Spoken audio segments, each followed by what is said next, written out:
Les revendications des soldats mutants sur le paiement de leurs primes devraient coûter cette année près de 100 milliards de francs CFA au budget ivoirien. Un budget déjà mis à mal par la baisse des recettes fiscales sur le cacao, des recettes en baisse et des dépenses en hausse. Voilà la conséquence sur le budget des deux crises qui ont frappé la Côte d'Ivoire. La chute des cours du cacao de 35% depuis l'an dernier a entraîné une baisse des recettes fiscales, une situation qui a entraîné l'État à renoncer à la taxe d'enregistrement sur les exportations, une mesure qui devrait coûter près de 43 milliards de francs CFA. Le gouvernement ivoirien a dû aussi satisfaire les revendications d'autres catégories de fonctionnaires. Résultat, le budget a été revu à la baisse de 9% et les dépenses d'investissement en font les frais. Le gouvernement a donc dû faire appel à ses partenaires internationaux. La Banque mondiale s'est engagée à apporter entre 60 et 75 milliards de francs CFA d'aide budgétaire. Le FMI lui devra augmenter d'un quart son allocation triennale. L'Agence française de développement devra aussi octroyer un prêt souverain dont le montant n'est pas encore fixé. Enfin, le gouvernement fait appel à l'épargne nationale et va lancer en juin un emprunt obligataire de 600 milliards de francs CFA.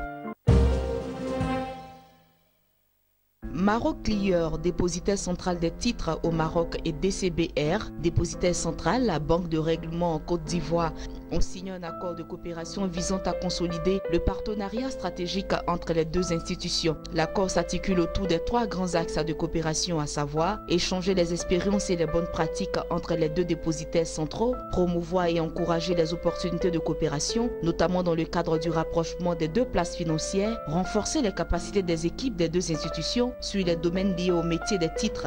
Ce partenariat devrait permettre également à Maroc Clear et DCBR de fructifier leur coopération à travers la promotion de nouvelles opportunités de collaboration et d'intégration dans les activités et services post-trade. Maroc Clear et DCBR souhaitent également échanger leurs expertises et savoir-faire sur des sujets d'intérêt commun comme l'adoption de normes et des standards internationaux, la veille technologique et la sécurité de l'information.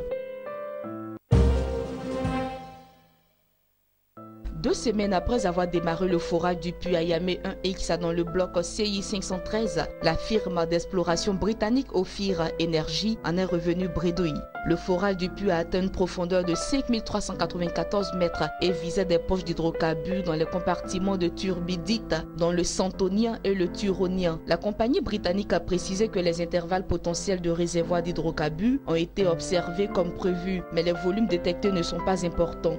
Elle a ajouté que l'opération s'est déroulée sans incident majeur et qu'elle prendrait fin le 22 mai prochain. Et il faut rappeler que les travaux sont prévus pour atteindre une profondeur totale de 5459 mètres. L'analyse et l'interprétation des données sont en cours. Ophir Energy aura investi environ 20,5 millions de dollars dans le forage de ce puits.